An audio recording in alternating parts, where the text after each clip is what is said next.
তুমি কি জানো গাছ থেকে কাগজ কিভাবে তৈরি হয়? এই প্রক্রিয়াকে বলা হয় pulp and paper manufacturing process. প্রথমে কাঠের গুঁড়িগুলোকে লগ ওয়াশার মেশিনে পাঠানো হয়। এখানে গরম জল দিয়ে ধোয়া হয় যাতে বালি, পাথর ও অন্যান্য ইমপিউরিটি দূর হয়ে যায়। এরপর লগগুলো যায় ডিবার্কার ড্রামে। এই ঘূর্ণায়মান ড্রাম কাঠের বাইরের বার্ক বা বাকল সম্পূর্ণভাবে সরিয়ে ফেলে। পরিষ্কার লগগুলো এরপর চিপার মেশিনে যায়। এখানে কাঠকে ছোট ছোট উড চিপস কাটা হয়, সাধারণত কয়েক সেন্টিমিটার লম্বা। এই উড চিপসগুলো পরে পাঠানো হয় ডাইজেস্টার ইউনিটে। এখানে উচ্চ তাপমাত্রা ও রাসায়নিকের সাহায্যে কাঠের লিগনিন ভেঙে ফেলা হয় এবং ফাইবার আলাদা হতে শুরু করে। এরপর তৈরি হয় উড পাল্প। এই পাল্পকে আরও পরিষ্কার ও সাদা করতে করা হয় পাল্প ব্লিচিং প্রসেস। তারপর পাল্পের সঙ্গে অনেক জল মিশিয়ে তৈরি করা হয় পাল্প স্লারি, যাতে এটি সহজে প্রবাহিত হতে পারে।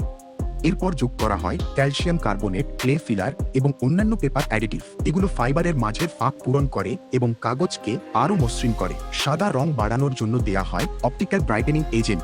এরপর পাল্প স্লারিকে সমানভাবে ছড়িয়ে দেওয়া হয় ফোর্ড্রিনিয়ার ব্যারশিন এর ওপর। তারপর এটি প্রেস সেকশন এবং ড্রায়ার সেকশন পার হয়ে ধীরে ধীরে একটি অবিচ্ছিন্ন পেপার শিট পরিণত হয়। শেষে সেই কাগজকে বড় বড় জাম্বো রোল পেঁচানো হয় এবং স্লিটার কাটার দিয়ে বিভিন্ন মাপে কেটে বাজারে পাঠানো হয়। এভাবেই সেই কাগজ পরে বই, টিস্যু, প্যাকেজিং বক্স এবং আমাদের দৈনন্দিন জীবনের অনেক পণ্যের ব্যবহার হয়।